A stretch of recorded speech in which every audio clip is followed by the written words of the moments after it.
अगर आप भी लेना चाहते हैं देश दुनिया की तमाम जानकारी तो आज ही सब्सक्राइब करें हमारे चैनल को। साथ ही नीचे दिए बेल आइकन को जरूर दबाएं ताकि हर अपडेट आप तक पहुंच सके। नमस्कार, व्यवसाय न्यूज सेंटर पर आप सभी का स्वागत है।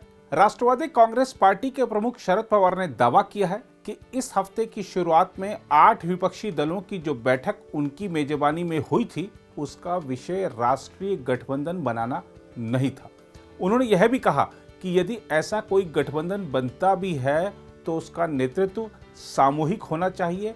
पवार ने पुणे में संवाददाताओं से कहा कि मंगलवार को उनके दिल्ली आवास पर जो बैठक हुई थी उसका उद्देश्य इस विषय पर चर्चा करना था कि किसानों के आंदोलन को वे किस तरह से समर्थन दे सकते हैं। हम आपको बता दें कि उस बैठक में कांग्रेस का कोई नेता शामिल नहीं हुआ था।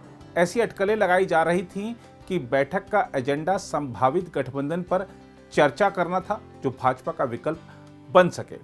पवार ने कहा, अभी दिल्ली की सीमाओं पर किसान प्रदर्शन कर रहे हैं। प्रदर्शन राजनीतिक नहीं है। हालांकि हमने सोचा कि चूंकि यह कृषि से संबंधित है तो हम उन्हें किस तरीके से समर्थन दे सकते हैं। उन्होंने कहा कि बैठक का उद्देश्य एक साथ आकर यह विचार विमर्श करना था कि हम संसद में मुद्दे को उठाकर और केंद्र को सुझाव देकर किसानों की किस तरह मदद कर सकते हैं। शरद पवार ने कहा कि बैठक में यह सोचा गया कि श्वेत पत्र लाया जाए और कृषि क्षेत्र से जुड़े मुद्दों को केंद्र सरकार के समक्ष रखा जाए। जब उनसे पूछा गया कि भाजपा के खिलाफ भविष्य में बनने वाले किसी भी गठबंधन का क्या स्वरूप होगा और उसमें कांग्रेस का क्या स्थान होगा, तो इस पर शरद पवार ने कहा, इस बारे में कोई चर्चा नहीं हुई। हालांकि मेरा विचार है कि यदि कोई वैकल्पिक गठबंधन बनता है तो कांग्रेस को साथ लेना होगा। मैंने बैठक में भी यही बात कही। ऐसा गठबंधन जिसका कि कांग्रेस हिस्सा होगी, उसके प्रधानमंत्री पद के चेहरे के बारे में सवाल पूछे जाने पर उन्होंने दोहराया कि इस मुद्दे पर कोई चर्चा नहीं हुई। पवार ने कहा, लेकिन मेरा विचार है कि नेतृत्व सामूहिक होना चाहिए। इसे ध्यान में रखते हुए ही हमें आगे बढ़ना होगा। ऐसे गठबंधन की अगुवाई उनके द्वारा किए जाने की चर्चाओं के बारे में शरद पवार ने कहा, शरद पवार कई वर्षों से यह करते आए हैं, लेकिन अब मेरी भूमिका मदद करने की, मार्गदर्शन देने और सभी को एकजुट रखने के लिए प्रयास करने की होगी। यानी एक तरह से शरद पवार ने विपक्षी गठबंधन का नेतृत्व करने की बात नहीं कही है और इस दौर से अपने को पीछे हटा लिया है। दूसरी ओर भाजपा सांसद प्रज्ञा सिंह ठाकुर ने एक बार फिर विवादित बयान दे दिया है। प्रज्ञा ने आरोप लगाया है कि वर्ष 2008 के मालेगांव विस्फोट मामले की जांच करने वाले महाराष्ट्र आतंकवाद विरोधी दस्ते यानी एटीएस के पूर्व प्रमुख हेमंत करकरे ने पूछताछ के दौरान उनके शिक्षक को प्रताड़ित किया था। एक समारोह को संबोधित करते हुए सांसद प्रज्ञा ने कहा कि वर्ष 2008 में उन्हें एक झूठे मामले में गिरफ्तार किया गया था, तब आपातकाल जैसी स्थिति थी। उन्होंने आरोप लगाया कि करकरे ने अपनी जांच के दौरान उनके शिक्षक की उंगलियां तोड़ दी थी।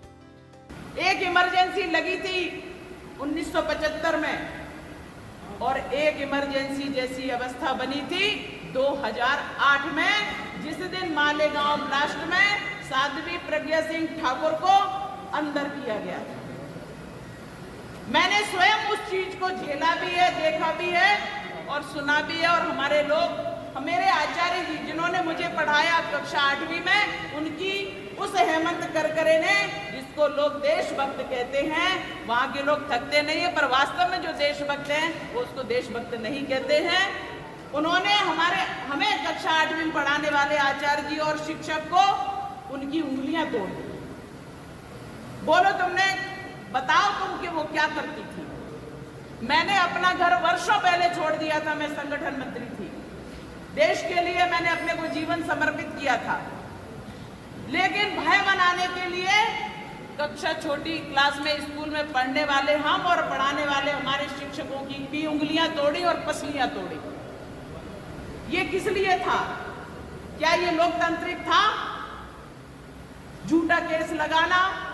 उधर कोरोना अपडेट की बात करें तो भारत में कोविड-19 के एक दिन में 48,698 नए मामले सामने आने से संक्रमण के कुल मामलों की संख्या 3,01,83,143 हो गई और साप्ताहिक संक्रमण दर गिरकर 2.97% पर रह गई है। केंद्रीय स्वास्थ्य मंत्रालय के शनिवार सुबह 8 बजे तक जारी आंकड़ों के अनुसार इस संक्रामक रोग से एक दिन में 1183 लोगों के जान गंवाने से मृतकों की संख्या बढ़कर 3,94,493 हो गई। उपचाराधीन मरीजों की संख्या कम होकर 5,95,565 हो गई, जो संक्रमण के कुल मामलों का 1.97% है। स्वस्थ होने वाले लोगों की संख्या लगातार 44वें दिन कोविड-19 के रोज आने वाले मरीजों की संख्या से अधिक है। वहीं केंद्रीय स्वास्थ्य मंत्रालय ने 8 राज्यों और केंद्र शासित प्रदेशों से उन जिलों में प्राथमिकता के आधार पर टीकाकरण बढ़ाने के साथ ही भीड़ को रोकने, व्यापक जांच करने जैसे रोकथाम उपाय करने का आग्रह किया, जहां कोरोना वायरस के डेल्टा प्लस स्वरूप का पता चला है। केंद्रीय स्वास्थ्य सचिव राजेश भूषण ने तमिलनाडु, राजस्थान, कर्नाटक, पंजाब, आंध्र प्रदेश, जम्मू कश्मीर, गुजरात और हरियाणा को लिखे पत्रों में इन उपायों का सुझाव दिया है। इस बीच विश्व स्वास्थ्य संगठन के प्रमुख टेड्रोस अधहानम घेब्रेयेसस ने आगाह किया है कि कम से कम 85 देशों में पाया गया कोविड-19 का डेल्टा स्वरूप अभी तक सामने आए सभी स्वरूपों में सबसे अधिक संक्रामक है और यह उन लोगों में तेजी से फैल रहा है जिन्होंने टीका नहीं लगवाया है। WHO महानिदेशक ने एक संवाददाता सम्मेलन में कहा, मैं जानता हूं कि अभी विश्व भर में डेल्टा स्वरूप को लेकर काफी चिंता है और WHO भी इसे लेकर चिंतित है। उन्होंने जिनेवा में कहा, अभी तक जितने भी स्वरूप पता चले हैं उनमें डेल्टा सबसे अधिक संक्रामक है और कम से कम 85 देशों में इसकी पहचान की गई है तथा यह उन लोगों में तेजी से फैल रहा है जिन्होंने टीके नहीं लगवाए हैं।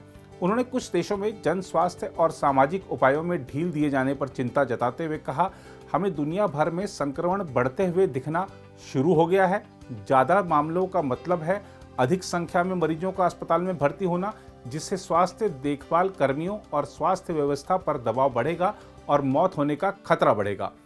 महानिदेशक ने कहा कि कोविड-19 के नए स्वरूपों के आने की आशंका है और ये आते रहेंगे।